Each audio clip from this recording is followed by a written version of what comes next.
What's going on, everyone, and welcome to NeverLag. I'm one of your hosts, Levi, joined by the man who fell in the pit, Zach. And this is the breakdown, the show where we take a specific game or game-related topic and we break it down to the nitty-gritty. If you're into that, you can support us over on Patreon at patreon.com/NeverLag. If you have no money, no worries. You can support us by watching right here on YouTube or listening wherever the heck you get your podcasts. With all that out of the way, let's break it down. Let's talk games. This week, we are breaking down Pokemon Legends Arceus. Or Arceus. It depends on what part of the world you're in. Mm-hmm. So, we've both finished Pokemon Legends Arceus. And I don't know. Let's start with our initial impressions, thoughts. Yeah. How do you feel about this game? What's the Yeah. temperature? And we'll go non-spoiler here for the initial thoughts. We'll spend a few minutes non-spoiler giving our an overview, and then we'll give you a warning when we're going to go into spoilers. I'm not sure how big of a concern that is for Pokemon, especially 3 weeks past launch deadline, so it's probably fine. But we'll still give it just in case. My general thoughts. I thought it was kind of good is probably how I'd put it. I liked it. I had fun with it. Zach, kind of good. It's kind of good out of something. Could be better. It could absolutely. It could be a lot better. But kind of good out of could be better. I think a lot of this conversation is going to be us talking about this game relative to other recent Pokemon games versus this game versus like industry standard leading video games. And those are two different things. And it's frustrating that those are two different things. But I also think it's important to kind of think of both of those contexts. So I will say I had a lot of fun for the most part. I had some big issues with it as well. I think this was an evolution for Game Freak and Nintendo on the Pokemon format. It was more 3D open world. It wasn't fully open world like Breath of the Wild. It wasn't nearly as well executed, but it does give you more of that vibe than I've ever gotten from a Pokemon game, and that was cool. That's what I've always wanted since I was a kid. We've made the joke a few times that this would be an amazing GameCube game. that's kind of where I'm sitting. Is that I had a lot of fun with it. If you like Pokemon, you'll probably have fun with it, and it is a departure and an evolution from previous entries, though the execution is pretty mixed. What are your non-spoiler thoughts? Yeah, copy and paste pretty much. Is this a top 5 GameCube game? Asking the real questions. The real questions. My impressions of this game are I enjoyed it. I kind of enjoyed it. It fell flat in a lot of areas for me. I think when we first saw this about a year ago, it was pretty quick between our first initial sighting of this game and release. Everyone kind of looked at it and was like, that doesn't look so good. It's not running so good. And you want to release that in January? And we all thought, it'll get delayed or... no, that's pretty much what we got. We got kind of what we saw. It is running a little more stable than we first saw. Slightly more stable frame rate, but pretty much what you see is what you get from about a year ago. And mostly for worse. Like I think I had hopes that this being compared to Breath of the Wild would get closer to that bar. But I don't feel that it did. And at the end of the day, I enjoyed some of the gameplay mechanics within this game, which we'll talk about in depth more. The catching of the Pokemon and the exploring of the world and the traversal. There's some good bits to be had in here. But to me, at the end of the day, I could chalk it up to, you could have given me a pretty good tech demo of this. And I would have been like, oh, there's some really good gameplay loops here. Where, let's build out the rest of the game. Well, when they built out the rest of the game, I don't care for a lot of the rest of the game. So I'm pretty middling on this game as a whole. Would I recommend it in general? I would recommend it to... This one's a little tricky because typically with a Pokemon game, you would recommend it to people who play Pokemon games. This being so different from past Pokemon titles could be a little divisive for those who have played past titles. Maybe they liked how it was, don't want to change. All in all, I would recommend this to anyone who is a fan of the Pokemon franchise and has played the games in the past. I think that the departure here, um, you may like or dislike certain aspects of it, but as a whole, I think you will enjoy your time with this game. To those who have never played a Pokemon game before, I'd have a harder time recommending this game. I think you could have some fun with it, but I think without Pokemon goggles, like if you play other video games and you're like, hey, let me check out this Pokemon, you're going to be a little shocked at the difference in the bar that Pokemon has to reach compared to other games. So take that for what it is. Yeah, I don't know. I guess we'll attribute a number maybe toward the end, but those are kind of my thoughts as of now. Just kind of like I honestly have a hard time articulating how I feel about this game because some of it's fun and some of it's just makes you kind of shrug.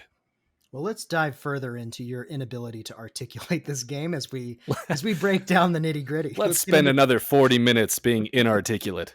Let's yeah, I think at this point it would behoove us to get into spoiler territory, because I do think we'll be able to better sum up what works well and what doesn't work well for us based on a lot of specific things in the game, different components. So hearing out, you're warned, spoilers. We're going to get into that now. Let it be known. First things first, though, Zach. What was your starter? The real question. Yeah. I went with Cyndaquil, the fire starter. Typical. So, yeah, I always loved the fire ones. Also, I played Pokemon Silver back in the day, and Cyndaquil was one of the starters from that game, and so there was a nostalgia component to selecting Cyndaquil. Who did you go with?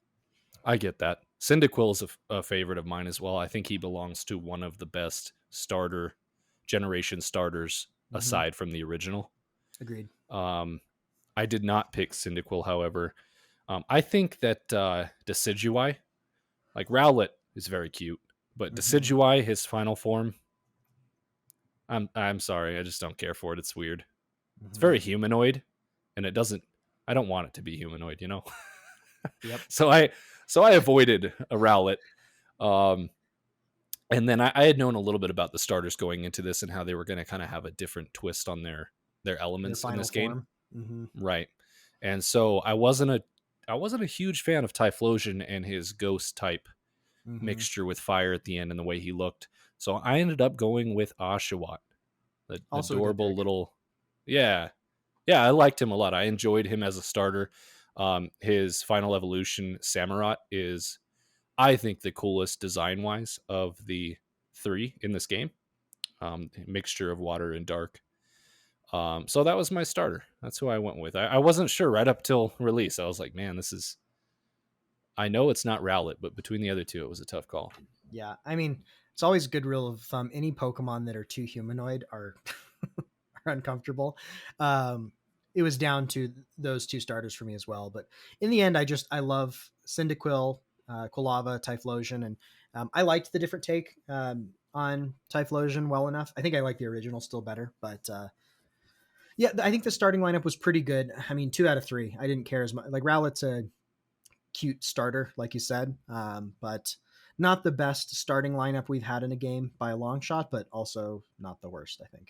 Although, interesting, to be fair, though, that this they're is the pulling first previous Pokemon, so sure, this is the first time we've seen a mixture of generations for starters in a game, I do believe. So that's interesting, and I don't know. How do you feel about that? Do you like that? It's kind of cool, I guess. Yeah, I don't have an issue with that. My biggest issue is that I think some of the generations have like very meh Pokemon, like just like the ice cream cone and the super ice cream cone evolution. Like some of those are like the trash Pokemon, things like that. I tend not to care for as much. I like the cooler ones. So if we mix generations, you like the cooler Pokemon. I like the cooler ones, and so as opposed to the people who clearly don't, because there's a lot of them. I think when we mix generations and have like cooler Pokemon from each of those, I mean, that's kind of ideal for me. I think Although, that's why they're doing it, is they can pick and choose their favorites from why certain, not? They or have like enough ones that Pokemon at mix this well. point. They have enough Pokemon at this point that it makes sense Why to do not? that. I would have loved. I'm not sure if there were many or any new Pokemon in this. I have to imagine there maybe were a couple. I I didn't think there really do were my only research new there. twists. I think they were just the There twists. were I wish there had been Hisuian versions of right. Pokemon we already knew. Which I liked the twists for the most part. I think that's kind of cool. I like the variants on like Arcanine and on, Typhlosion and some of these other different Pokemon. I would have liked some unique Pokemon to this specific game. That feels like, even if there was only a handful. But It's kind of an inherent problem with this game coming so late in the generation mhm. of Pokemon I'm speaking. I mean, we're at the tail end of Generation 8. We've already gotten Sword and Shield, which was the mainline launch game for Generation 8. Um, so this game kind of had nowhere to go because Sword and Shield already had all the Pokemon in it from the new generation. And so this game kind of existed in a weird space and time with regards to that. And I think that's kind of why it is us traveling to the past and we're getting some Hisuian versions of Pokemon. But I agree. It's always better to have some new critters to find. Yeah. Um, so yeah, I mean, I think it's kind of a good segue into the world, like that this game takes place in. Um, what were your general thoughts about the world of Hisui and kind of experiencing it within the confines of this game? The world of Hisui.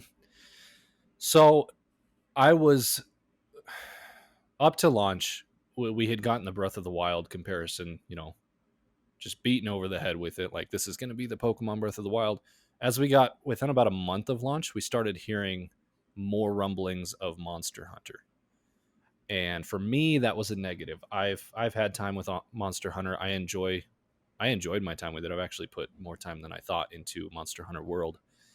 But I never have cared for the mission based structure of the world and how it's a pseudo open world, but it at no time really feels like an open world to me. And unfortunately, that is what this game went for. So leading up to launch, my anticipation for the design of the world kind of went downhill once I found out that's the direction they went, and that kind of came true for me.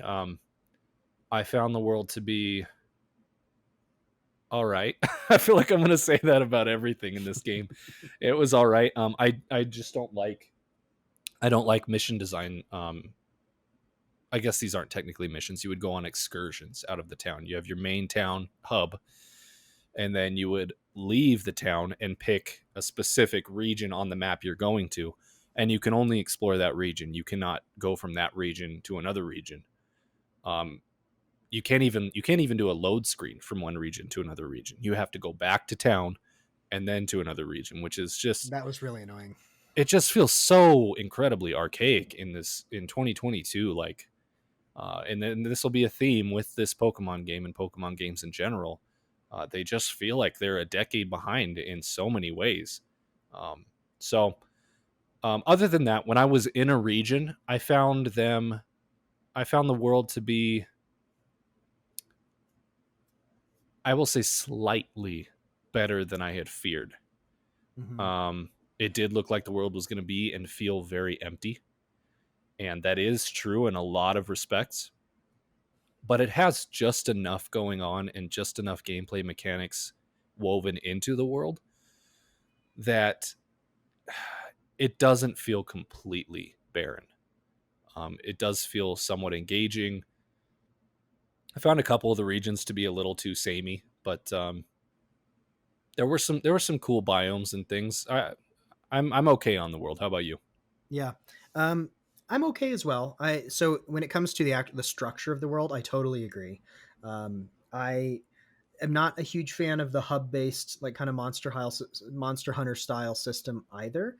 I feel like that takes away from immersion more than anything. And with a game like this, I think it's trying to go for more of an immersive Pokemon experience where you're in a 3D world. Like the flip side of that is getting to see your Pokemon in 3D, getting to throw your Pokeball with any of your Pokemon, have them pop up in front of you, and you can talk to them for a minute. You could pop all 6 of your Pokemon right in front of you. That's a weird way to describe that, but you can pop all 6 of your Pokemon This is right a show in for front of children, you Zach. in public. In front of um, other people. in front of the whole town. But no, it's at one point like I would just like let all 6 of my Pokemon out in front of me, and it was just cool to see your lineup in 3D, to see the varying sizes too. Like later in the game, when you get Pokemon like Palkia or Dialga, who are really big, and then you have some of your Definitely. smaller Pokemon. You have like an Eevee with me. Pokemon aren't the world, Zach. They're part of it, and they kind of are. It's a Pokemon game. I Um, guess they are. but I mean, that's part of the immersion in the world, right? Is getting to see like your Pokemon in the context of this world. And I thought that was super cool. And getting to go different places and also see Pokemon roaming around in 3D, not having to stumble across them, but like being able to see them, choose whether or not you want to engage. The mechanics for either throwing a Pokeball to catch them, being able to do that unawares versus throwing your Pokemon and initiating a battle, that all made the world feel more like an actual 3D Pokemon world. That was really cool. The downside is with the hub system that Monster Hunter uses is that it takes away from that. You're on this island with all these vistas supposedly, but you have to go talk to a guy to go back to Jubilife Village before you can go back to another region.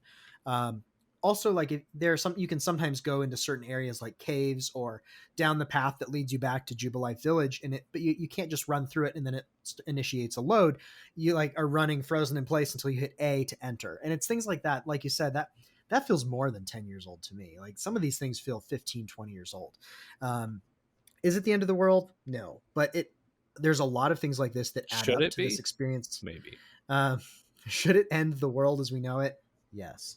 But it's a lot of these things that add up, and they just overall make it feel like an old video game, which is again not horrible, but Yeah. it detracts from it. So, and then I guess in terms of the biomes, I agree with you that there was some variation which I liked. Some of them were cooler than others. Like the one that was on the coast and it had like a big water area and like an island, that was kind of cool. The mountainous region was kind of interesting and different. But overall, like there was a little bit of sameness with the biomes. Also, I found that they were a little uninspired for the most part. Like the mountain area was mountains, the snow area was snow. There were a few little things here and there that made it distinctive, but they Very could have gone boilerplate. farther. Very Yeah. boilerplate. It's very much what you expected. Like this is the Meadowlands, this is the This is the marsh, snow area. this is the snow. Yeah. And again, I don't. Those things aren't bad. It's just they were pretty cut and dry. And I feel like for a Pokemon game, like if you think how Monster Hunter's biomes are, they're very tailored to like the creatures you're hunting. They could have gone a lot farther with like what are the actual environments these Pokemon would be in, and it feels like a missed opportunity that they didn't do that. So To kind of to piggyback off that, I guess this would fall under world as well. One thought I had while playing the game is that I had hoped that with Pokemon being visible in the open world, that it would feel a little bit more like, I don't know, like they're existing in their natural habitats, or that I'm trying to find them where they would actually be, or hunting them to some extent. instead of But in the waddling end, around. yeah, in the end, what we got, it literally feels like they took the Pokemon and like shook up the jar and then just like Mm-hmm. threw it out over the island. Like Yeah, there's just Pokemon scattered about everywhere. The a ones that dash are of rare and hard, Geodudes over here, a yeah. little pinch of Pikachu's in And I this. mean, there was some care given to like, okay, this Pokemon probably should exist in the water, or this Mm-hmm. Pokemon should exist near mountains or whatever. But like for the most part, they're just kind of strewn about across the land in Yeah, a very unrealistic fashion. And the ones that are rarer to find, they do have specific areas they spawn in, but there's no terribly intuitive way to know where that is. It's not like you just got to you get find some it. clue. Yeah, It's not like or you get some run real across it. clues and you're like, oh, okay, this only exists in this specific Mm-hmm. natural habitat I have to find. No, it's just more of like it spawns in this area very rarely, and you kind of have to know that and get lucky, and it'll Yeah. spawn there. It's very, again, 10 to 15 years old gameplay mechanics, kind of reminiscent of running through grass, not knowing what's there. It's Mm-hmm. except you can see it. So, Yeah. from the world standpoint, that was a letdown. I really was hoping that these would feel more believably in their habitat, and I would love to see a progression of mechanics where you're actually pursuing these creatures, not unlike a Monster Hunter. I don't want a Monster Hunter Pokemon, but like in the sense of you actually have to find them, not just kind of run through the world and see pockets of Pokemon Yeah. everywhere. I don't know. I don't Well, know how practical that is either. it has to be doable. Like you could tie in the lore where it's like someone gives you, some hints about, I heard about this Pokemon that lives in this region, but some say it only comes out at night. They used to do things like that in the older games. I feel like they didn't do as much of that here. It feels a little more half baked. So I think they absolutely could have done more of that. Also, with the Pokemon living in their habitats, I think what worked in the old games about them, it's just grass, and then you stumble across them, is they didn't have to worry about this. But when you're in a biome and you just see a bunch of Pokemon just kind of ambling back and forth like mindlessly, it does break the immersion, because it's like, why is this Rhydon just mindlessly going back and forth? And that's maybe an older video game problem, where they're very obviously programmed to kind of walk into this little circle or kind of do their thing. And again, it doesn't need to be Monster Hunter, but I think they could have done more to make it feel like Pokemon are living in the wild in their natural habitat, and Yeah. you're in their domain, versus it felt a bit like a petting zoo where it's like Yeah, they're all totally. just here and now go catch them. And which Like I'm again, envisioning, what if these Rhydons had a path where they actually like, okay, this is where they graze, this is where they get water, yeah. and then What if this you is where trigger a they maybe, stampede? yeah, I like just different things. What if they slept here and they had this kind of path Mm-hmm. they went about during the day and night cycle, as opposed to, okay, it's nighttime, spawn this group of Pokemon that live here during that exist here. Okay, it's Yeah. daytime, they disappear, the other ones arrive. It's just very, you can see it's incredibly transparent, Mm-hmm. um, that this is a game and they've just kind of splattered Pokemon on the world, as Right. opposed to believing they actually live and exist in this world. It very much felt like a collectathon versus like an actual trying to be in an immersive experience of like what Pokemon would be like uh, in a 3D environment. And I Yeah. think kind of getting into like, I guess that kind of gets into the capturing mechanics a little bit, but it's also part of the world and immersion. It would be cool if they changed up how and when you catch Pokemon a little more than just location, and day or night. They did this a little bit where you could throw certain types of like berries, which certain Pokemon are more interested in certain types of berries or food that you can throw. They'll eat that, and then you can try and catch them unawares. But to that idea of Rhydons, like if they're a herd, can you try and like lure one away? But if you don't lure them far enough away, you're not going to be able to catch them. Like they could have gone one or two steps further with trying to add a little bit more depth and realism to like the mechanics. It's hilarious saying realism while talking about Rhydons, but yeah, I think you get my point. Yeah, and actually I not to get too much in a rabbit hole, we'll move on to the next bullet point here, but speaking to that, I would rather a game of this style be about the specific things I need to learn about a Pokemon and do to catch it. And then when I catch one, it's like, oh, I finally caught a Rhydon. Like I have a Rhydon. It's monumental. Mm-hmm. Maybe that even completely fills in the Pokedex. I don't know. As opposed to just chucking Pokeballs every 2 seconds and catching Mm-hmm. everything, with really zero effort. There's pros and cons to that, but I almost would rather that there was a bit more of a build up and almost research required in the process to capturing these different Pokemon, Mm-hmm. and then have it so you don't have to capture 30 to 50 of them or whatever, just capture one. Or at least So do that for some of the some of the more bigger epic ones. bigger ones, Yeah. because even the bigger ones, like I remember at the end when I caught like Palkia and Dialga, it was so anticlimactic. Like Palkia, like you fight him and then you throw like you have like essentially a Master Ball that's like 100% guaranteed, so you catch it, and then uh, or maybe on that one it was the Ultra. I used an Ultra Ball, I can't remember, but then Dialga was the same thing where it was like I got their health low and threw it and Yeah, caught them, nothing and it really was done. changes. And they're these like they're supposed to be like these time bending like Pokemon deities essentially, and it just felt like it doesn't need to be annoyingly hard, but it would be cool if you have to learn something about them, something that makes you feel clever and like this is A how, little bit because of other a little bit more RPG involved in the capturing right, of them. because it's like I'm like I'm a 12-year-old kid. How am I able to catch this guy when no one else when the samurai lord who runs the town hasn't? It'd be cool if I Yeah. at least understand that I learned this secret that Palkia when this time of day with this stone in this place, it will lock its form here, and then I can have a better chance, or Yeah, something along those lines. Would have been better. I agree. And I think we've kind of been touching on immersion. So, because we kind of progress from world to immersion. So I would qualify all that under immersion. I'm trying to think if I have anything more to add as far as the immersion of this game. I would put it at pretty much zero. There's a there's almost no immersion in this game for me. Short of just the fact that you physically get to throw a Pokeball for the first time in franchise history. Mm-hmm. That's exciting. That feels immersive. That one gameplay mechanic feels very immersive. But as far as the other underlying mechanics that pin this game, as well as um, the foundation it's built upon with the excursion system and the hub town, for me, it pretty much lacks any sort of immersion I was kind of hoping to get from this game.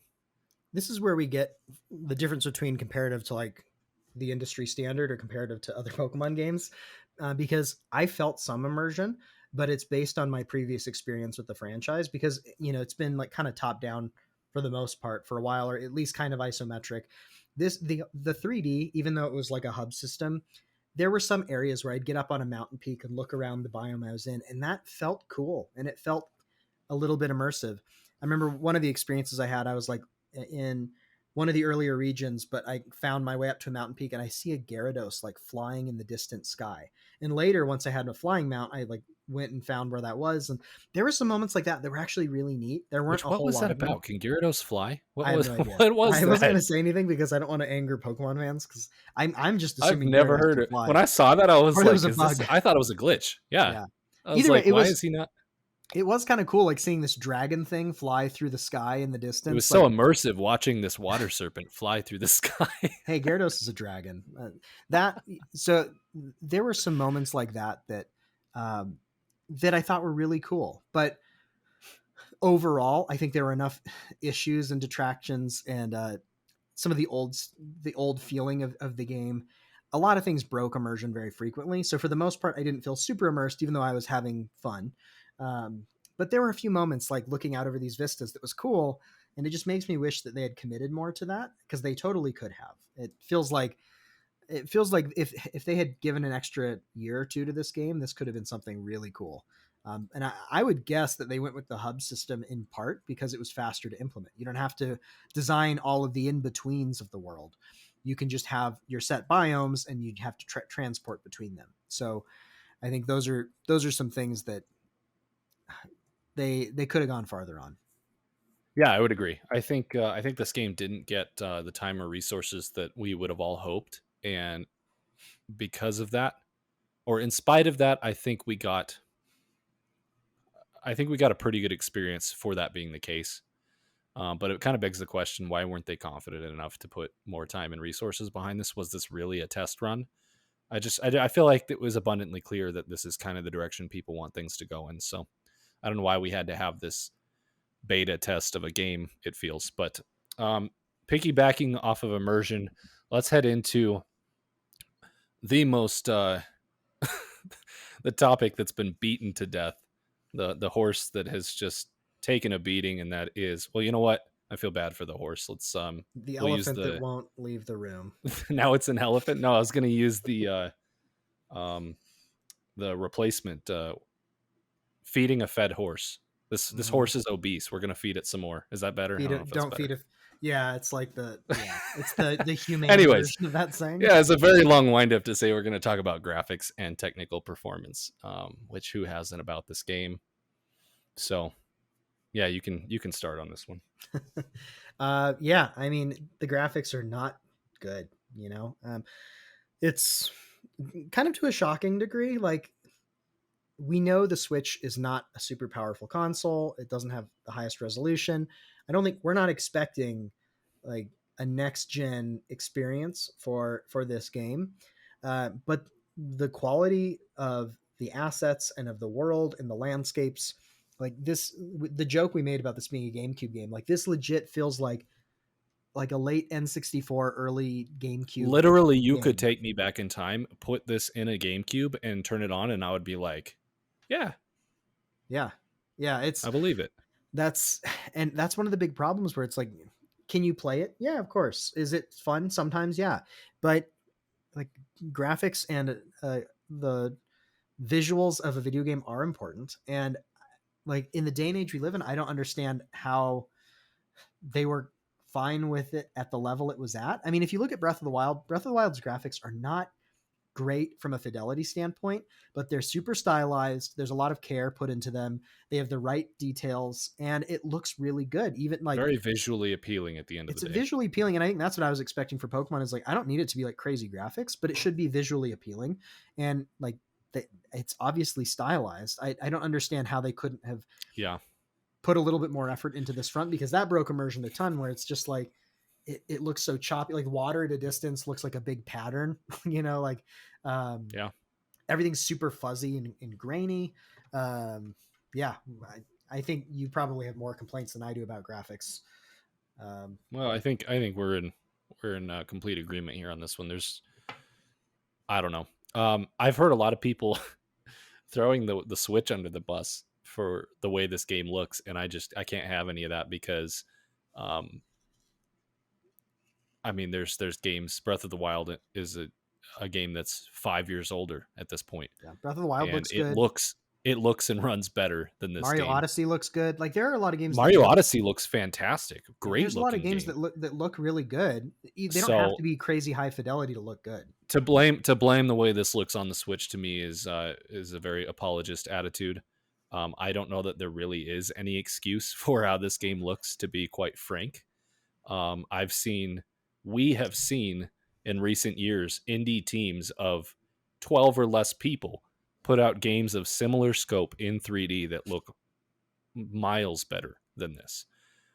So for an IP that is the highest grossing IP in the world, um, to put out a game that looks like this, even if it wasn't their full team or whatever, there's really no excuses for me that you can throw at the wall and would hold up, for how this game looks. It really is kind of sad and frustrating Yeah. from a fan's perspective, expecting more. And I guess for myself, I'm just not the type to make excuses for why things aren't the way they should be, regarding game development. But yeah, the other thing is a lot of popping in this game, which is not too uncommon with a lot of games.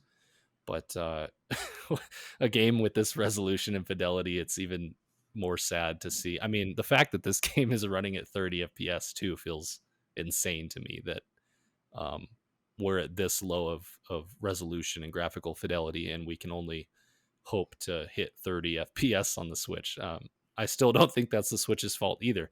Not that the Switch is known for hitting 60 FPS, but you look at this game and you're like, really, we couldn't have gotten a little bit more out of it.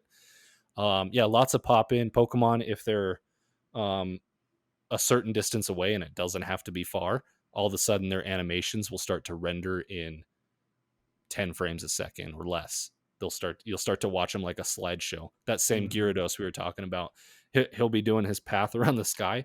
As he's close, he looks normal, and then as he gets further away, he starts like frame by frame glitching Yeah, like around. a flip book. Um, exactly. So very, very abundantly obvious pop in issues and rendering issues. And just overall, yeah, textures are incredibly, I mean, they look like textures you could probably find by Googling, and like free textures you could find. I mean, they're just not high quality assets in this game whatsoever. So all in all, pretty low score for me on graphics and technical performance. It's one of the, if not the saddest AAA um, releases I've seen regarding graphics and technical performance in this day and age. Like it's truly shocking. If you took someone who It's has never impressive. played, yeah, if you took someone who's outside of the vacuum of Pokemon games, which we've talked about a little bit, and it does exist, who plays other modern games, and showed them this game and said this came out in 2022. You know what? You know what's even better? Have them close their eyes and say, "Imagine the highest grossing franchise in the world.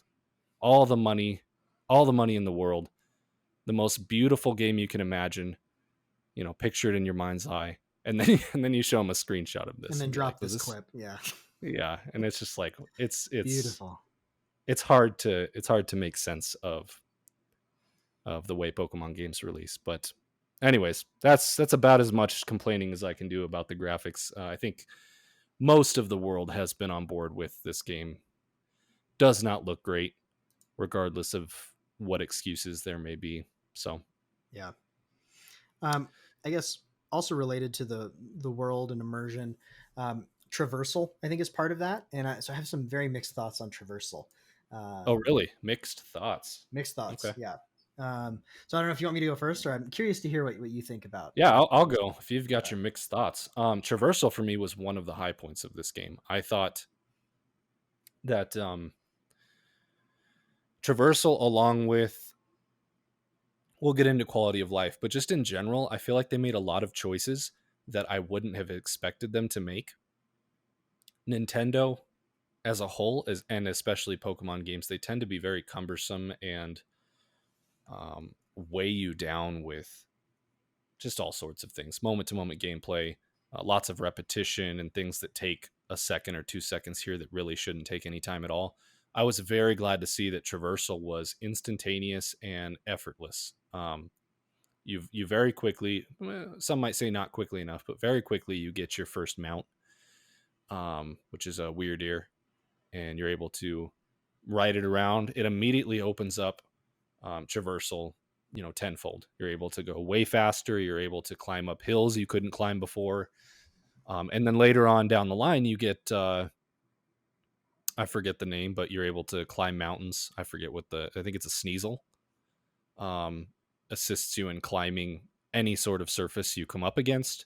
You also get a um, oof, having to remember Pokemon names on the spot is hard, but you get the ability to fly, essentially akin to Mm-hmm. gliding in Breath of the Wild. It's a little bit different. I Braviary, was yeah. Braviary, that's what it is. I was surprised to find that it actually operates differently than a glider in that you can kind of just fly around. I mean, I think there is a very small amount of descent involved. Mm-hmm. But it's pretty Um, small, unless it's you die. pretty small. Yeah. So you're able to just kind of fly around at will. And then you get a bear mount, which I honestly didn't end up using very much. It kind of has a niche use in the game. But all in all, you push a button and you're off to the races. You can instantly switch between them. Um, let's say I'm using Braviary, I'm flying around, I get too close to the ground, it'll automatically switch to Weird Ear, and then we're running on the ground. Um, it tries to automatically switch to Sneasel when you're climbing a mountain. It wasn't the smoothest thing in the world, but it does its best. And that was one of the highlights for me out of this game, was seeing them kind of just let you traverse the world very freely, openly, easily, um, non-encumbered. They didn't make you dismount, and then there wasn't like a 3 second mounting animation. Or, I mean, Mm-hmm. in this game that would have felt so out of place with all the other immersion breaking things. So it was nice to see them just kind of let you go around the world at will. Yeah, I'd agree. When I say I have mixed thoughts on traversal, that really comes down to when you're not using mounts. When you're not using a mount, it's often frustrating. Like I think one of the things that was really annoying is as just a Pokemon trainer walking around, there'd be a slight incline, a small little hill. I just need to grab something here, and then you do this like really slow crawl, and then half the time you slide back down, and it's That like, was a perfect come, imitation. come on, like it's killing me. And even if you can get up it, it's abysmally slow. And so The funny thing once, about what you're describing too is this hill is not a hill. We're talking about the ground went from 0 degrees to like 3 degrees, yeah, and all of as a a slight, sudden your character is like has never walked a day in his maybe life. we can show a picture, but yeah, it's a slight incline. It's not, we're not talking like trying to jank your way up the side of the hill, which, when you're trying to jank things, then it's more like, okay, I'm not supposed to be doing this, but it's stuff you should be able to Yeah. walk over. And that It's was like really they didn't quite frustrating. get the rigging for the character. They didn't properly animate for different degrees of elevation. And so once you hit any elevation, your character just doesn't know what to do. I would prefer they just treat it like nothing or you just appear. I don't know, but it was really bad. And once you get the mounts, it lessens that a fair amount, but you still deal with it sometimes because you're not always on a mount. Sometimes it's unwieldy to be on a mount. So that was really frustrating, and that broke immersion. And I think I guess your mounts open up the ability to climb really well later. But I wish part of the immersion of being in a world hunting Pokemon is like you're an adventurer, right? So I think a little bit more care being put into what traversal's like as a trainer would have been nice. But the flip side, um, my opinion of traversal greatly increased once I unlocked the different suite of mounts. Because, like you said, um, Weird Year you get pretty early, and you can hold, I think it's B, to dash while you run, which is great. It's super fast. Has a pretty good jump that helps you clear some of those annoying little hills. And then later on, you get a water mount. It's like Basculegion, I don't know, Legion. Yeah. Basculegion. Um, which is cool. You get it's a cool looking like giant fish thing that you speed around the water. Again, you have like kind of a dash or sprint mode. You get the Braviary, the bird. You get Sneasel for climbing walls, which then it was great to get Sneasel because it's like, oh, I can actually scale most of these mountains.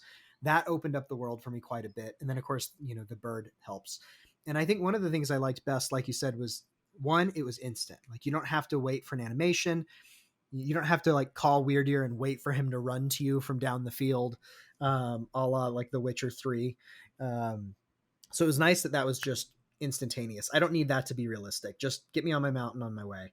I mean, I thought the transition between mounts, like if you're in a different, going from one context to another, for the most part was really good. Like you said. So you're running on Weird Deer up to the water, and then all of a sudden you just run into the water on your deer, and you're now on Basculegion, flying through the water. Or you're on Braviary flying through the skies, and you run into the side of a mountain. You then have to hit A to activate Sneasel and start climbing.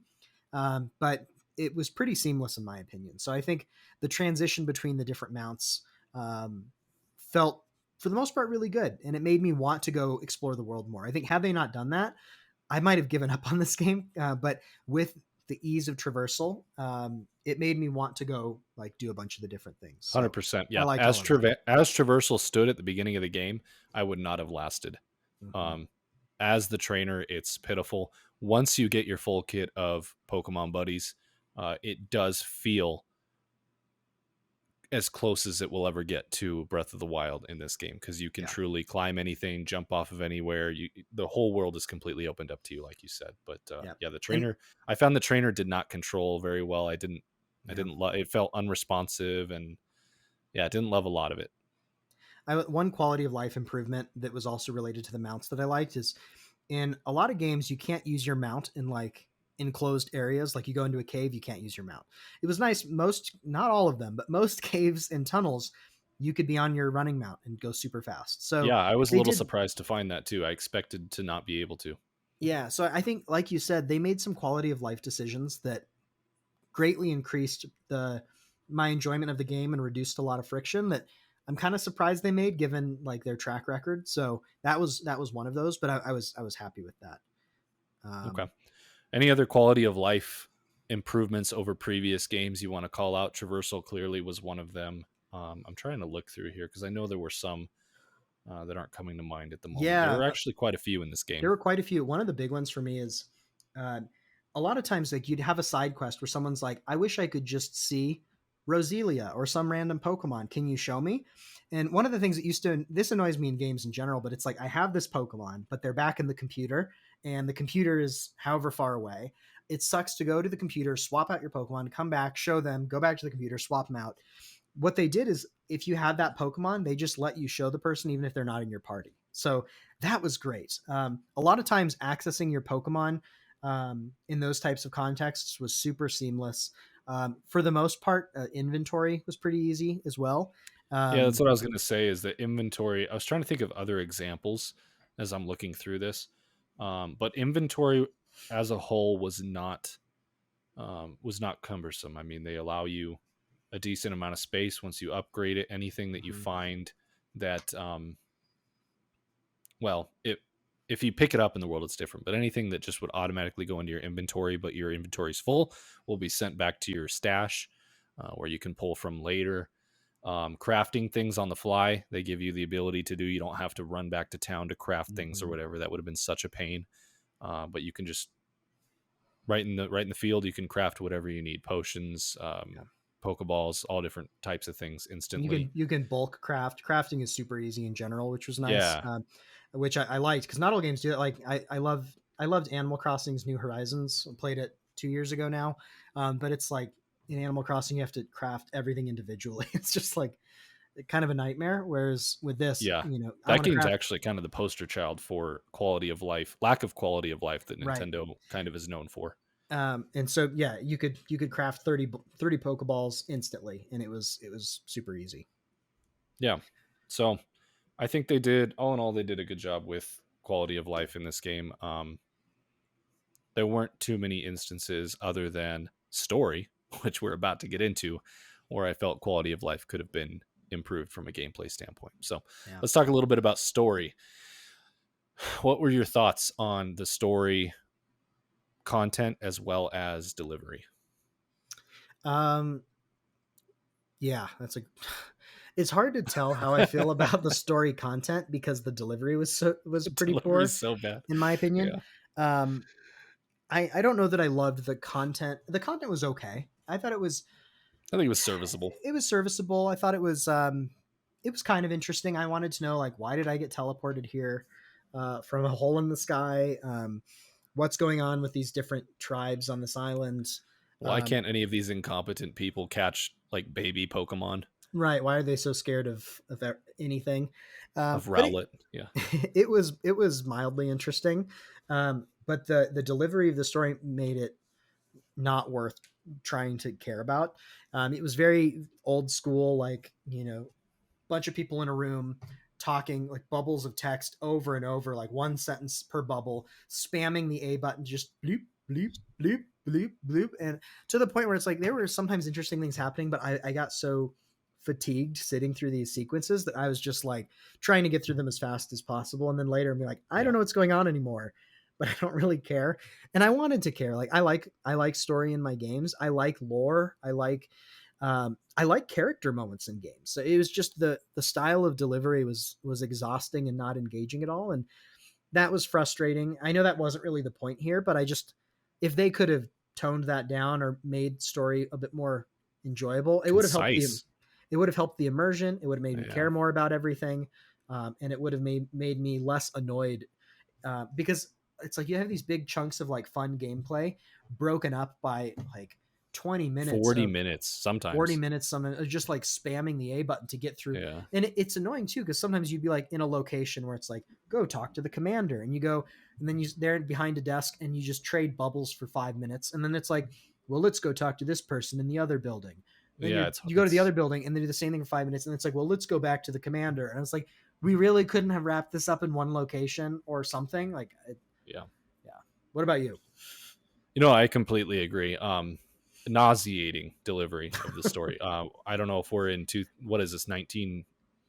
I mean, we just had the 27th anniversary of Red and Green, right? The story delivery is the exact same It as is, that game, yeah, the and story it's delivery is just the same. like, you got to be kidding me, guys. Like, let's step this up a little bit. And if your story is going to be delivered this poorly, give me a heck of a lot less text, Or let me less skip it. words, Like let me or press let me the skip plus it. Yeah, button or if the I don't minus care, button to just skip a because I cutscene, but you can't skip cutscenes. yeah, I'm not against reading, text in video games. I'm not against reading, kids, but if it's engaging, I mean, there's games where I have read text and been thoroughly engaged by the writing I'm being given and engrossed and immersed. This is not that. This is not even close. I mean, this is the most bare bones, lowest common denominator version of storytelling, really, in my opinion. And the fact that, like you said, there is sometimes 40-minute sections, not where you're talking to one person, obviously, but like 40 minutes where you're just like back and forth talking to this person and this person, and then, oh, I get to play again. No, 5 minutes later you're back to talking to someone else who gives you a bunch of exposition and repeats things over and over again. Lots of repetition in this game. I feel like someone could have came through and edited half of the text in this game out because it was redundant. um to the point where, yeah, you just kind of stop caring. You just start mashing A. And even then, it still just takes too long. You're just waiting to get back to actually playing the game. So it's rough. I think we all just want some voice acting finally in these games. It doesn't help that the animation is also abysmal. I mean, these characters that are standing in front of you, um, it just feels like very little resources have gone into Just making them feel. feels kind of wooden and just Yeah, they're very stoic. Occasionally, they'll change their facial expression, but it's like each character has three facial expressions, and depending, they find the one that matches best their dialogue for yeah. the next 5 minutes, and that's the amount of effort, resources that we're getting put into these characters, and it's just brutal. It's brutal to look at. It's brutal to try and read through it, and pretty quickly, most people will give up and just chalk it up to waiting to get back to the gameplay. So Mhm. I don't know if these Pokemon games will ever be known for story. That's not really why we're here. But if it's not why we're here, then give us less of it. Let us Yep. do less of it and just stick with the gameplay. You know, Well, and I don't need why some make us? crazy twists or reveals or like, but give us decent delivery of an okay story that is relatively concise, and I think we'll all be pretty on board. Like, Yeah, you know, let me get just back to don't waste catching our Pokemon. time. Like that's Yeah, just what it feels like. It just feels yeah, like it feels like something really cool or important is happening somewhere else, and someone's job is to stall you. They're like, stall him, just keep talking, and yeah, you're just like standing there being held hostage. That's what it feels like for most of this story. Um, okay, so moving on to capturing Pokemon, we've talked a little bit about, but just to shine a spotlight on that, I yeah. think general sentiment's pretty high, yours included. Yeah, I mean, other than the fact that it's like I would have liked some more nuance to making the Pokemon feel more real, maybe going a few more steps with like different things you need to do to catch Pokemon. The actual mechanics felt fun to use. Like throwing Pokeballs felt great, both to catch and to activate combat or activate Pokemon battles. I liked that you could do a stealth mode and try and catch Pokemon unawares with certain types of Pokeballs, and that if you could do that successfully, you had a good chance of skipping a battle. And sometimes that was preferable. But you could also catch them in combat like you used to in the previous games. So I liked that mix quite a bit. Using like berries or various things to distract Pokemon was good. Again, it was like the first step, and I thought it worked well. I wish they'd gone further with that. Um, but the actual mechanics, it was a fun gameplay loop that they've unlocked, and that's a big part of what kept me playing through the whole thing. Yeah, I would say it's probably the only thing that kept me playing through this game was the fact that throwing a Pokeball in real time felt satisfying to do. And I honestly didn't. I think I used the fruit maybe 3 times in my entire playthrough. I didn't really use it. Interesting. I used it a lot. Yeah, Mm-hmm. it was easy enough to catch Pokemon. I never found that I had to. And then I don't know about for you, but with this new style of capturing Pokemon, more stealth based, I found battles to be they became a failure, really, like more of a punishment almost. You know, I didn't really want to get into battles because if I did, it was like, ah, I kind of messed that up. You know, Mm-hmm. um, 90% of unless it was a story driven battle, 95% of my interactions with Pokemon were throwing Pokeballs. I did not really get into battles, even with alphas, none of them. So, Interesting. Mine was about um, 50-50. really, Mm-hmm. you still engaged with battles that much? Yeah, I still like the battles. Seeing Pokemon in 3D fight each other, being able to kind of run around the battlefield, that I found that to be nearly as satisfying as the throwing mechanics. I Interesting. think Okay. they could have gone further with it, but I enjoyed both. I enjoyed seeing my Pokemon using their abilities and leveling them up. And yeah, sometimes you just get the Pokemon's health to red, throw a Pokeball or an Ultra Ball or whatever you're using and catch them. In some ways, it could be a failure state. Like I messed up sneaking, and so I'm instead of trying to run away, lose their attention, sneak back, I'll just initiate a battle, get them down to red, and go from Yeah. there. So I'd be um, curious to know how most people engaged with that, if it was a 50-50 or more of a 90-10. Yeah, for me, it basically meant that I don't have to battle these things anymore. I don't have to sit in a turn-based screen. I don't have to go through the snare and racket of getting my Pokemon damaged and healing them and going back to town. You know, I just if they see me, I hop on my weird ear in 0.02 seconds and I run away, Mm-hmm. come back and catch him later. So that's how I engaged with it. I really liked, so I thought that gameplay mechanic was good. I think at the end of the day, that is the gameplay mechanic. That is the I can't think of the word, but that is what this game is sold on. Like It's the loop. Yeah. this game is sold on the loop of you running around in real time, throwing a Pokemon in real time, and Got to catch them all. sadly enough, that is just leaps and bounds above anything they've done before, and people are just so excited I can throw a Pokemon in real time for the Mm-hmm. first time in 30 years. It's Yeah, it was crazy great. that we're in 2022 and we have to say that, but it's true. And it was good. It was as good as you would expect it to be. So I thought that was a nice change. It would be really tough for me to go back to the old way of constantly having to battle everything in order to Yeah, capture it. I definitely agree. Don't know if I don't want to have to battle everything. I like that you I can. don't know if they can at this point. I think people would revolt. I really liked the swap back and forth. You've got your items that you can craft, your Mm-hmm. Pokeballs and things.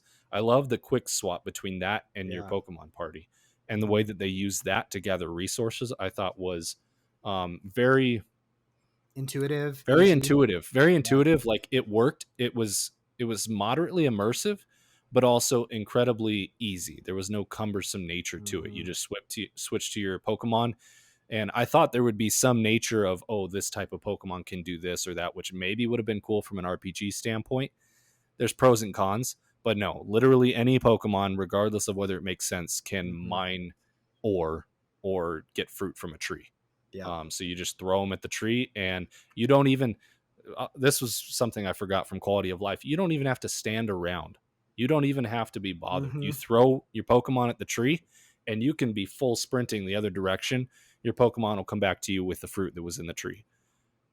When I first found out, I didn't even have to wait around. I was like, oh my goodness, I cannot believe that a Nintendo game did something like that.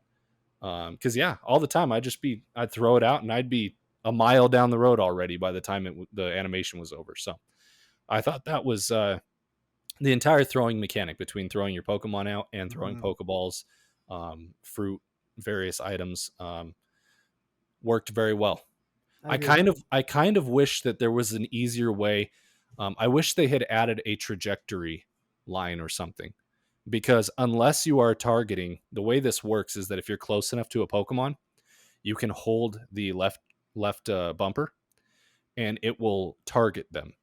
And then when you pull the right bumper, it'll automatically hit them with a Pokeball or whatever you're using. If you're not close enough to do that, it's very tough to gauge what trajectory to throw something at. Mm-hmm. A little trajectory line would have gone a long way to being able to help um, engage them in a different way than just like, oh, I got to be closer and Yeah. automatically aim for them. And try and hit him from further away. I agree. Like I found myself having to get a lot closer more often than I'd Yeah, like because of that. Because if I wasn't close enough, I'd throw it and I would be way short. Like, well, I I immediately thought I gave had up that on right. that. Like a Yeah. half an hour into the game, I was trying to throw it on my own, and I was like, "There's just no way to like tell how far the depth in this game is very hard to gauge due to the graphics and everything." Yeah.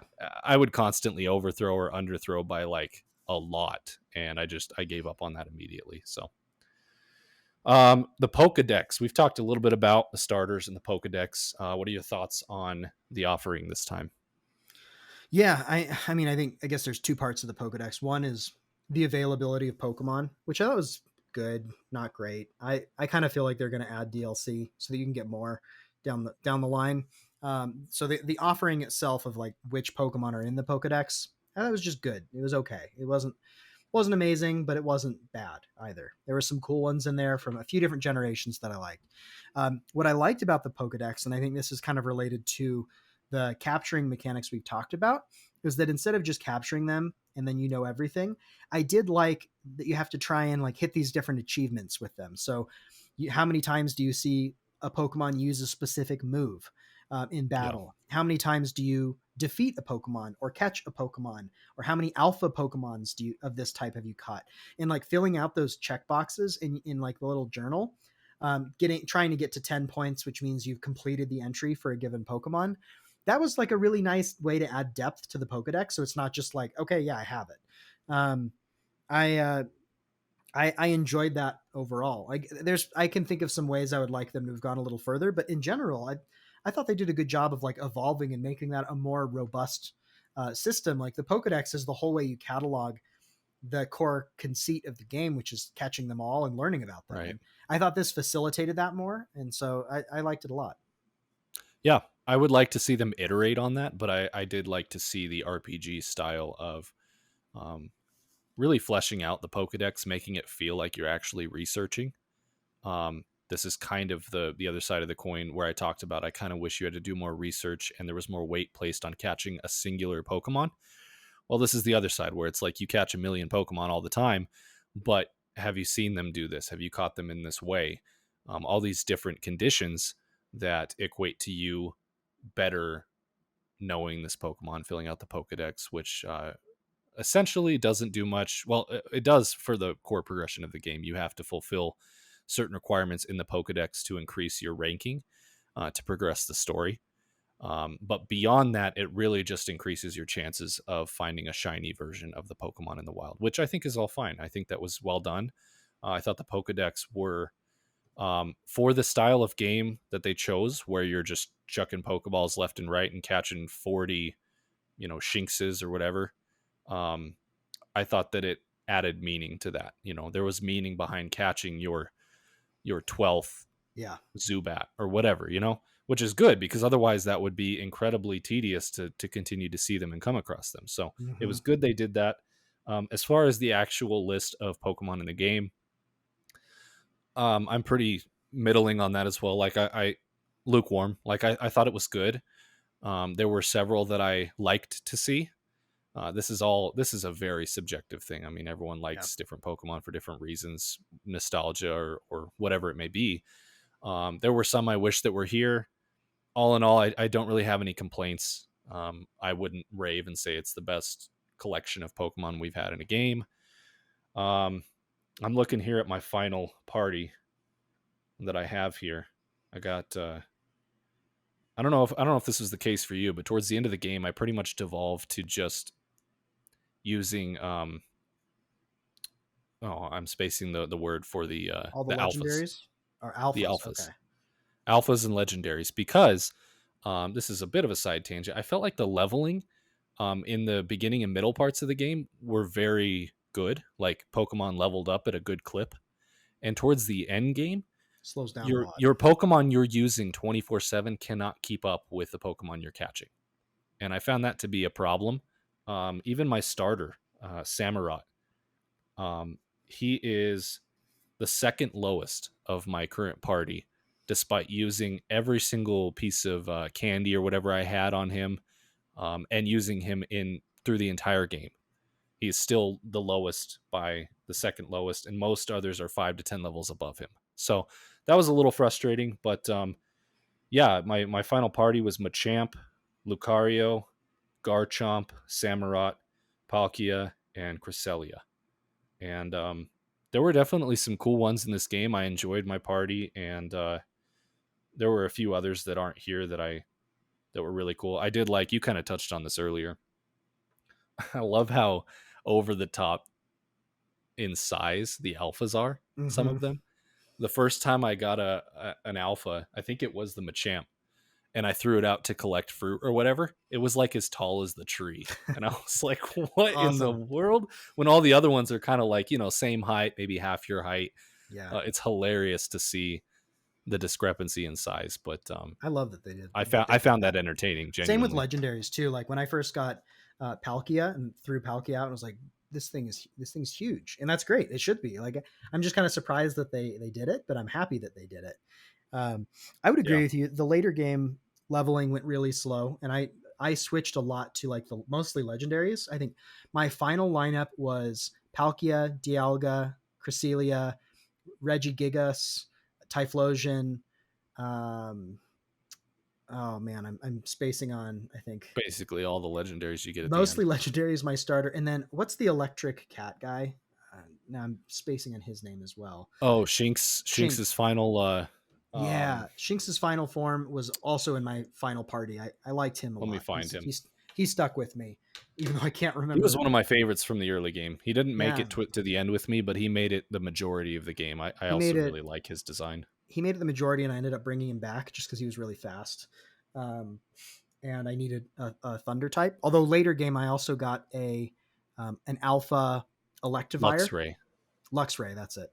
Later in the game, I also got an Alpha Electivire, which is like Electabuzz evolves into this giant like Yeah, yeah. electric thing. Is super cool. But the issue is by the time I caught him, he was like 10 or 12 levels behind my other Pokemon, and I didn't want to Yeah, go and back and spend the you time to can't do level it. him. So Yeah. I went back and got Luxray, who was like only a couple levels behind, and got him up to speed for kind of the final round. So that is an issue I had. It makes it like you catch these really neat Pokemon later in the game, and other You're than the forced to use the ones that you find at the end of the game to right, progress unless you want to spend hours, like right, hours leveling them. and I'm sure there are some who will, but I ended up defaulting to using a lot of what they give. Like Cresselia, I had no real interest in using Cresselia, but I used her because the final boss has a Pokemon that is weak to Fairy type, and I had no She's Pokemon in very my lineup. powerful at the end.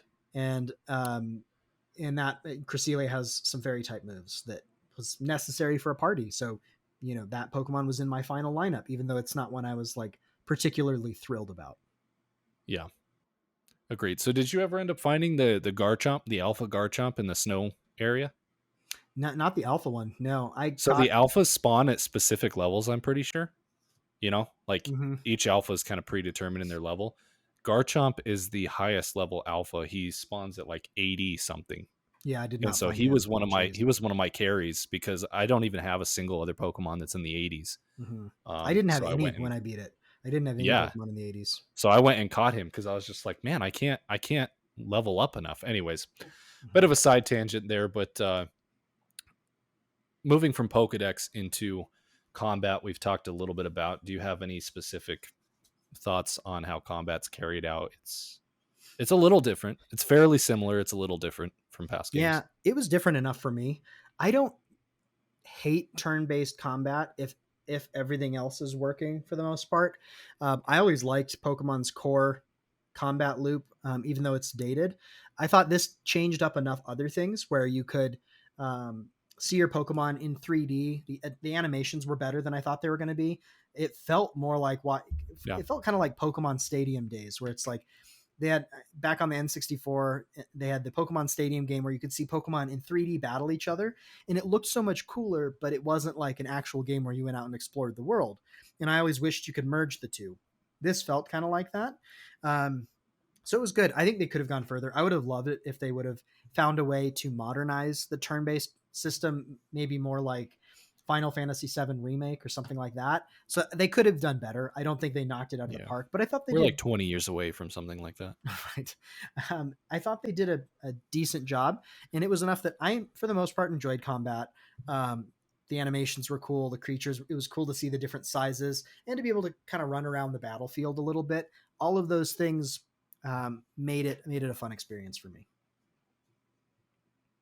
Nice. Combat for me. The one good thing I'll say, the animations are a lot better. They've been criticized for the complete lack of animations that they've had in past games, and rightly so. Every move looked the same, and the Pokemon would like fidget, and they're like, "That Mm-hmm. was a tornado explosion move," and you're like, "Okay." It was also But tail yeah, I whip. thought, Yeah. yeah, it's also bite. The animations I thought were pretty good. There's actually some pretty sweet animations in this game where like Mm-hmm. when you see your giant alpha Yeah. Machamp do something, it actually looks like what the move is called, and that was inspiring. It's like, or when What a Palkia concept. uses like spatial rend, it's like, okay, that looks kind of Yeah. like a spatial rend. That's pretty neat. Yeah, it Yeah. actually looks like the move, and the Pokemon actually look to engage in some way. So that was my favorite part of combat. Other than that, I still think this is probably one of the worst iterations of turn-based combat I've seen in games. I have played other turn-based combat games. I do like turn-based combat when done well. I think back to the most recent game I've played is like Octopath Traveler, where you build a party and you it's very RPG. You build each character to complement each other, and it's like a chess match, right? And I get that Pokemon is catering to uh, a more casual audience, for lack of a better term, or maybe a younger audience as well. But I still think that there's room for there to be more depth in the gameplay. I think they tried a little bit with the agile and the strong style, which changed the damage of a certain move inversely proportional to the speed you'll have afterwards. So if you use a Mm-hmm. strong style move, you'll do more damage, but you'll take longer to go for your next turn. Mm-hmm. Use a agile style move, you'll do less damage, but you may be able to go twice in a row. In moments that provided some sort of strategy. If you felt you could KO a Pokemon with a strong style move, you didn't have to worry about your next turn. So you would do that. But it was just not enough, in my opinion. And I found a lot of the battles to be pretty boring. Pretty boring. I would love to see them. Um, if we're going to keep the turn based style the way it is, I'd love to see them incorporate more of a team based turn based system where you're more focused on creating a Pokemon party of this Pokemon kind of heals, this Pokemon does a lot of damage, this Pokemon can tank for me, kind of Mm-hmm. actually building a party and fighting other parties. I just think 1v1 turn based combat, there's not many places to go to Or make it sometimes 1v2 or interesting. 3, but you could never have more than one. Yeah. Yeah, it's there's just I don't know what you do. I don't know how you make it more interesting. Mm-hmm. So Yeah. that's kind of where I'm at. It's very one note. It's kind of you both hit each other a bunch of times until the other one's dead and you've taken damage and you move on and you do that over and over again until you get to the boss fights, which we'll talk a little bit about now, where you are fighting still 1v1, but now instead of just your entire party essentially, because if one of your Pokemon dies, you throw out another one to catch one Pokemon. You now are fighting a trainer who has 3, 4, 5, or even 6 Pokemon as well. And so you have to. It's more of a battle of endurance, which is inherently a little bit more interesting. How did you feel about the boss fights and encounters in this game? Yeah. I thought the boss fights were usually more interesting. It kind of earlier on, it's like a lot of times the bosses have just one or two Pokemon, and so that's often pretty quick. I feel like the earlier bosses were pretty easy. Later, they get more challenging and more complex. Um, I think some of the same drawbacks though that you talked about with it still being turn-based combat is that it comes down to like, can you get especially effective move first and kind of set the stage so that you're first and you're able to like keep going and just one shotting. And so sometimes it felt like it was like a one shot fest, especially like you get to the last boss, like Volo, the last guy. It was either his was going to one shot mine or I was going to one shot him. And so it was Yeah, like this backfire. And if you got the cadence wrong, or if like, once in a while your Pokemon will be like, the other Pokemon managed to avoid the attack. And it was kind of it was just random.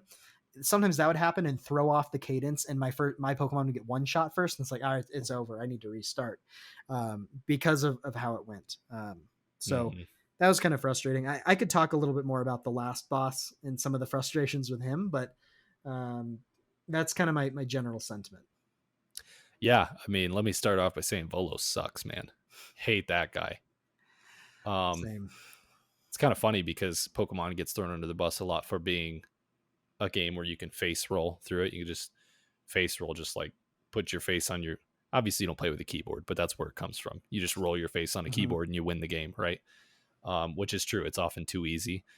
But so I don't know. I guess I'm a little torn on Volo. I liked that it was somewhat challenging, but I felt like the jump in challenge was a little shocking It was sudden. because the Yeah. rest of the game is very, like you said, they'll have 2 or 3 Pokemon, and it's like it's a little bit harder, but at the end of the day, 6 Pokemon are going to beat 3 Pokemon. Like unless you're just like the worst person who's ever played a video game, um, it's pretty hard to lose those battles.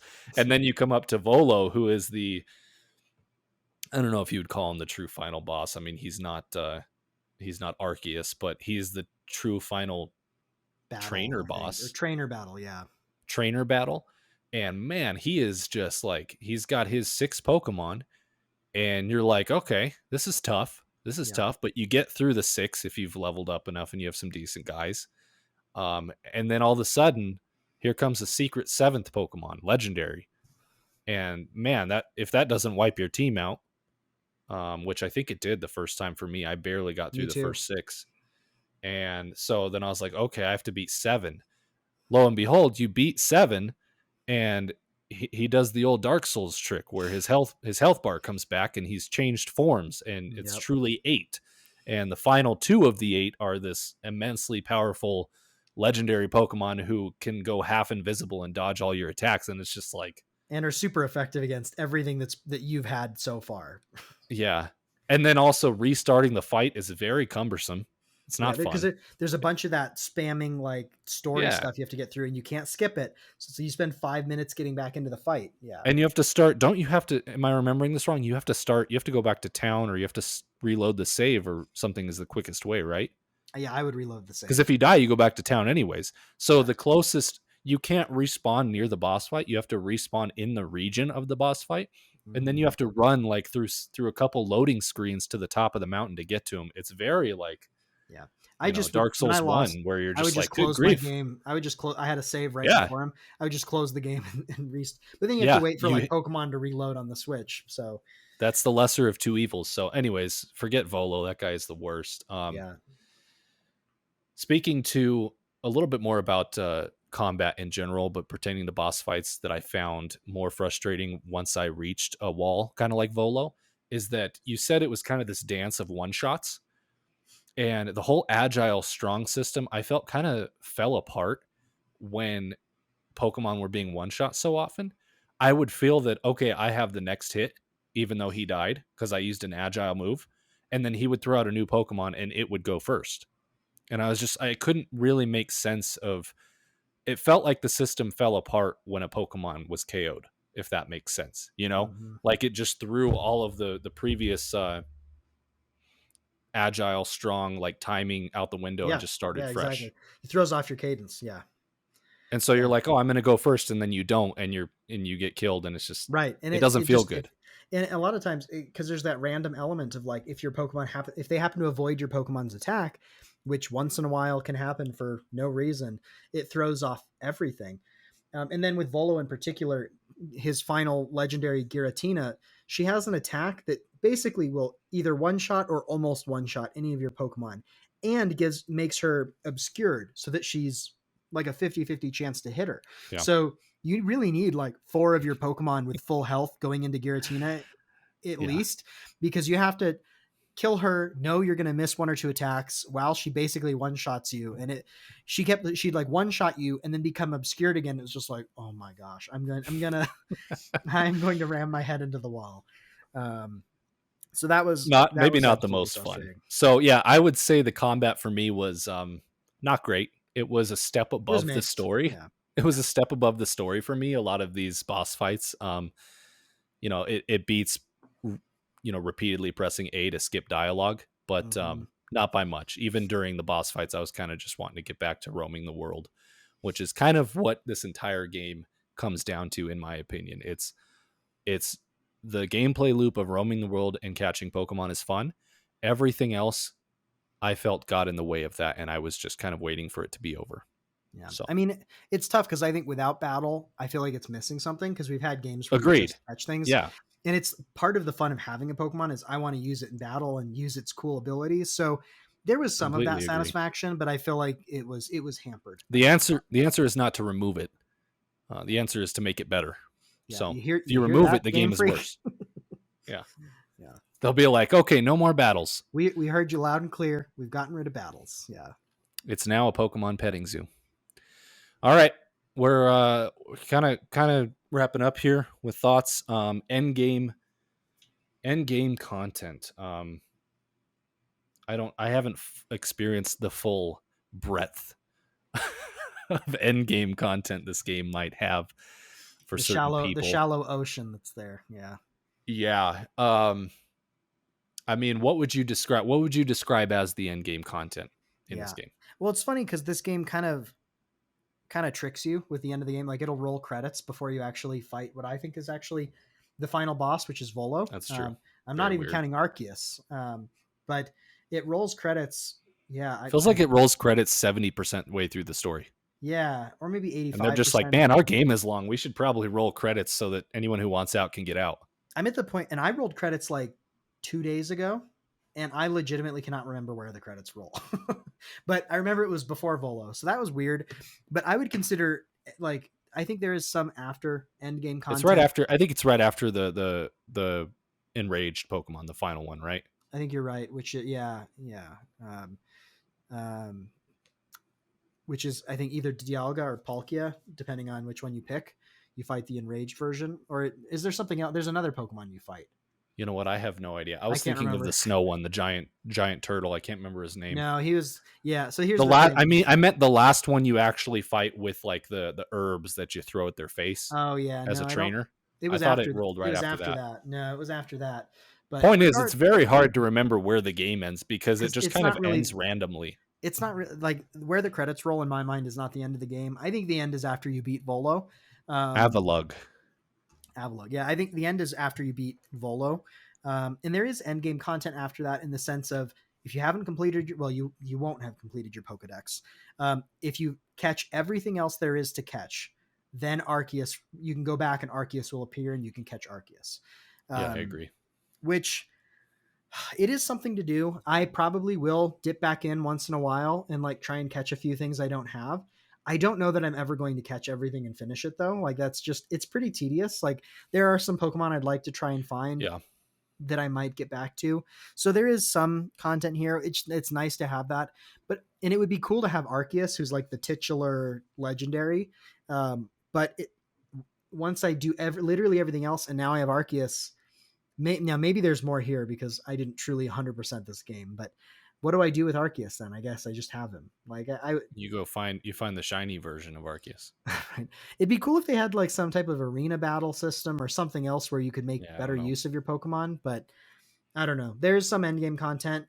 It's it's kind of what you'd expect. I don't know if you have any other Yeah. thoughts about it. Um.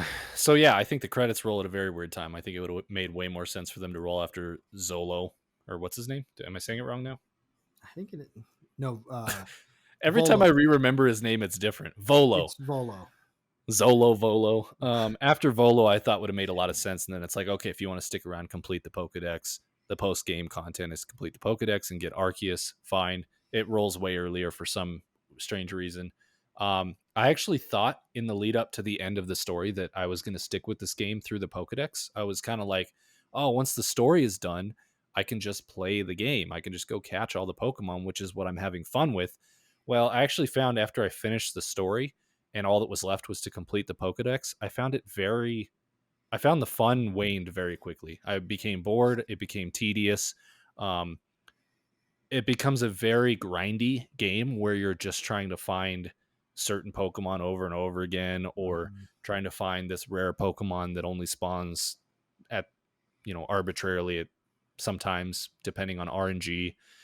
Um, so I very quickly became bored of it. That is the end game, is to complete the Pokedex. And the true end game is shinies, which there's a huge community of people who will try and collect every shiny version of Pokemon, and that to me sounds like torture. You couldn't pay me to try and catch every shiny in this game because the odds are like they start at like 1 in 4,000 that a shiny will appear of any given Pokemon, and they go down from there depending on how much work you've done. But that is the end game. Um, Yeah. and I thought that I was going to partake in it, but I very quickly found that I was bored of this game. I agree that that sounds kind of like torture, but if that's your jam, we love having you here on NeverLag. So don't take that personally. But no, I'd agree. Trying to catch shinies for everything is just Some ah, people are into torture, man. It's not true. weird. It's only weird if you make it weird. Yeah, which I just did. So my bad. To be fair, I do want some of these shiny. Like I Yeah, was yeah, intrigued. I'm like, I kind of want to get my favorite few Pokemon and shine. I really wanted a shiny Luxray or Shinx yeah. because I thought the different color variations. Granted, I will say some of the color variations are very minimal effort. Like you can't even tell the I difference, but wish. some of Yeah, them are cool. I wish some of the Um, shinies were better. yeah, I Definitely. watched a video on all the shinies from Legends, and I kid you not, 20 to 30% of them, you have to squint to tell there's a difference in color.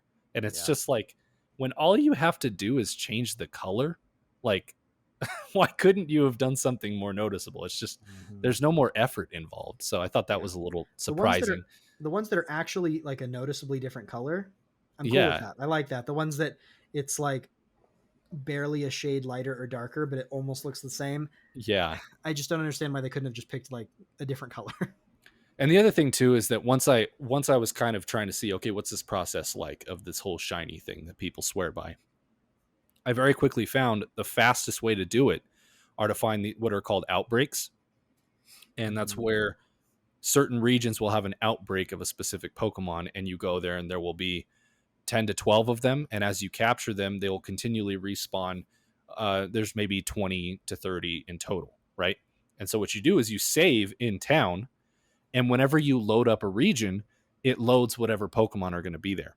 And so you go check the outbreak, you catch everything. If your shiny wasn't there, you close the game, you reload your save from in town, and rinse and repeat. And that's a terrible gameplay loop. That is an awful gameplay loop. And granted, you could go about the world on your own and just kind of encounter shinies wherever you may. But if you're really trying to find a specific one, this is the way to do it. And I'm just not at a point, not a point in my life anymore where I feel like doing stuff like it's just not fun. That is truly a task to continually reload a save over and over again, go through a loading screen, travel to where they are, catch them all, reload the save, do it all again. Very repetitive. Um, Especially a year I'm like this one where there's so many games to play. It's like I could do this yeah, or I could go play so or many I other could do great games that are coming literally out. anything else. Exactly. So I'm a little bit impressed that Nintendo has somehow, or I guess not Nintendo, but Game Freak have stumbled upon the easiest end game that has ever existed. I mean, all these games come out and they get complained about for their end game. Meanwhile, the Pokemon community over here is trying to catch a different shade of pink Wurmple. You know, like it's just Right. um, it's amazing what they've managed to do. Honestly, hats off. Completely. So, anyways, end game, yeah, you fill out the Pokedex, you collect shinies. There's not a lot to it. I fell off probably maybe an hour or two after credits. I don't know about you. About an hour. Yeah. I mean, it doesn't About an help hour. that like Horizon came out this week, so I'm playing Forbidden West, and then we have Elden Ring dropping Yeah. tonight. As of recording, it'll be, it'll already be out by the time this goes live. But um, yeah, there's not a lot of incentive when there's so many other games to play. I think that's something to keep in mind. Is like if this game came out in the early 2000s when there was way less video games and when most of the people playing are kids who don't have much of a life, and they'll put more of that time into it. I know there's still people who feel that that's worth it, and that's totally fine. But I think we have an abundance of games. A lot of the audience has more responsibilities than they used to, and may not be willing to dedicate their free time to some of these tasks when they could be playing another video game. And so, with that in mind, it's not worth it for me. But I know some people love it. That's great. Yeah. Yeah. Do you have any idea what your playtime came in at? I believe it was around 35 hours, 35 to 40 hours, No somewhere in there. kidding. I could be wrong though. I'm Huh. I'm looking at I'm mine right now. Mine's at 35:10. okay. I think So, mine's around 35 as well, but I could be wrong. anyways, So there you go. 35 hours to complete, really to complete the campaign. I mean, I don't know that I did much else other than try and get through the campaign. mhm. So pretty hefty Same, yeah. amount of time there for the I did game. about I did about half the side quests as well, maybe a little more than half the side quests. Oh yeah, I stopped doing those. We didn't really talk about that, but I stopped doing those early on because I found tracking them to be very frustrating. Yeah, I I probably stopped that. completed most of the side quests, but we'll never know because you have to like very. It's very tedious to find the quest Go into the and map, select Y, hit yeah. R to go to the right list, scroll down, I select don't it. know why they couldn't have just had an icon for everyone that you had a quest fulfilled and just go. It was I Yeah. gave up on it pretty much immediately. But anyways, so to wrap things up, rating would you recommend? We'll kick things off to you. What's your rating and would you recommend it? Um, I would I Are we would going out of recommend five? it. Yeah, let's go out of 5. I would recommend it if you like Pokemon or you like collectathon type games, you like creatures. It's fun. You don't it's not urgent. I don't think you need to get around to it. I'm happy with the direction Pokemon's going. I thought this was a promising entry that did enough right that I'm overall happy with it. For that reason, I give it a 3 out of 5. I thought it was relatively fun, relatively good. I mean, it was kind of a mixed bag, but it was good enough that I think it's worth playing for the right audience. But it's hard for me to give it more than a 3 out of 5 with everything we talked about. Okay.